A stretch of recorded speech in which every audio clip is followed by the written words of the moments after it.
Time to test these things out. Been sitting on the counter for, I think, 3 weeks now. I'll have to check the footage to be sure. I'll put down the date that I started. But you can see the gas that's in them. These have been fermenting.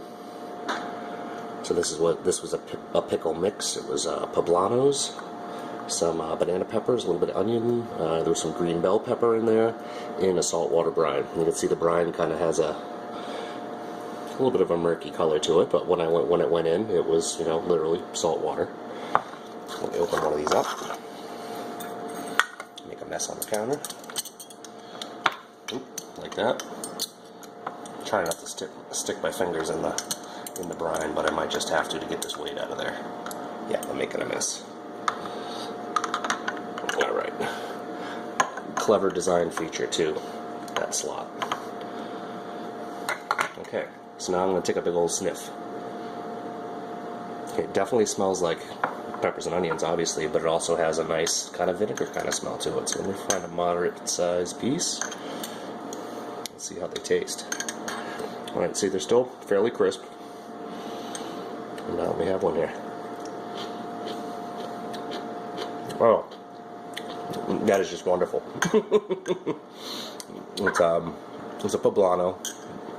Kind of pepperoncini tasting, but hotter.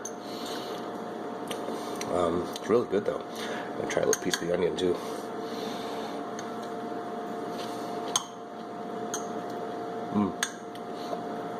Yeah, that stuff is fabulous too. So now, at this point, I probably shouldn't since I've been digging around in it, but you could either leave it on the counter, let it ferment farther, and get more and more sour, or you can put it in the fridge and basically halt the fermentation where it is. I'm thinking I might go a little bit longer on this batch. But what I'm going to do actually is, the quantity is sunk down so much now, I have like half a jar. So I'm going to mix these two together into one jar and use the other jar for straight up poblanos that I'm going to start shortly. Combine them together into one jar, put the weight back on, and being a dummy, I totally forgot that I marked last time what date I put them on. I probably can't see that, it's a little dim in here, but it was the 9th. And today is the 29th, so those have been fermenting for about 3 weeks, 20 days. So I'm going to leave those out a little bit longer, but like I said, I mixed both jars together now to one big fat jar, so I'm freeing up this wonderful brine that's already started for my poblanos.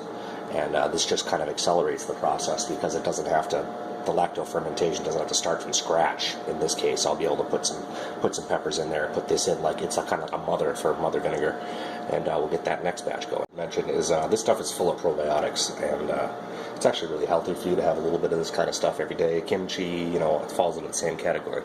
But I'm actually curious what the brine tastes like, so I'm going to take a little spoonful, because remember, this was salt water and peppers. Let me have a little swig here.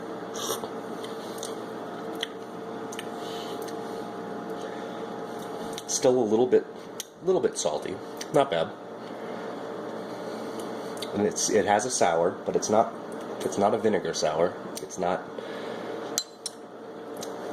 vinegar, it's not lemon. It's hard to describe, but it's still at this point a little bit mild. So that's why I'm putting those other peppers back in to soak, and probably another week or two they will sour up a little bit more. And like I said, now we're back into the poblanos now that I'm done being sidetracked and distracted. There's all the poblanos. I sliced them all into quarters, as you can see. I took most of the pith out. Again, I don't get too fussy about seeds. I don't try and get rid of all of them, but I try to do my best to get rid of most of them, just so they're a little more pleasant to eat. But yeah, into a jar, and if you noticed, I got a bigger jar.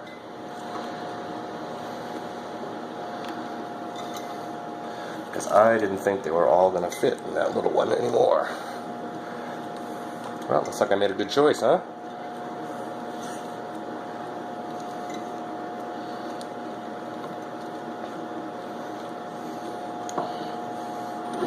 Alright. The first thing I want to do is I want to use my old quote-unquote mother, because I've never tried this with a full jug. I've never had this much handy. But I'm going to give it a shot, see how it does. Alright, as you can see, I'm a bit low, so I have to mix up some more, a little more brine, which is 3 tablespoons per quart. So let me mix that up. Since this is a quart jar, I don't need a full quart, so I'm going to mix up a pint. So I need Got 1.5 tablespoons, which is, what, 4.5 teaspoons. 3, 4.5. And again, kosher salt, sea salt, something like that, nothing iodized. Pickling salt, I believe, works, but I would double check on that. But yeah, just never iodized salt.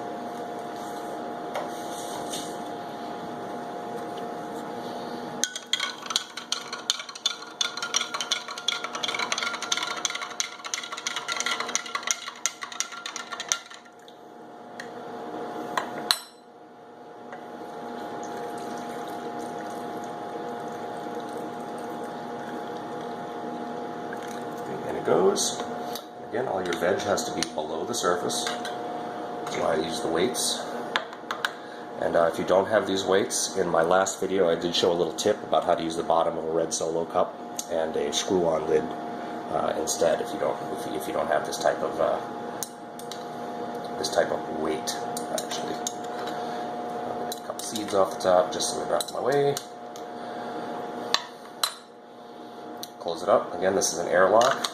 You don't have to use an airlock. You can use a regular lid and burp it every couple days, or every day, sorry.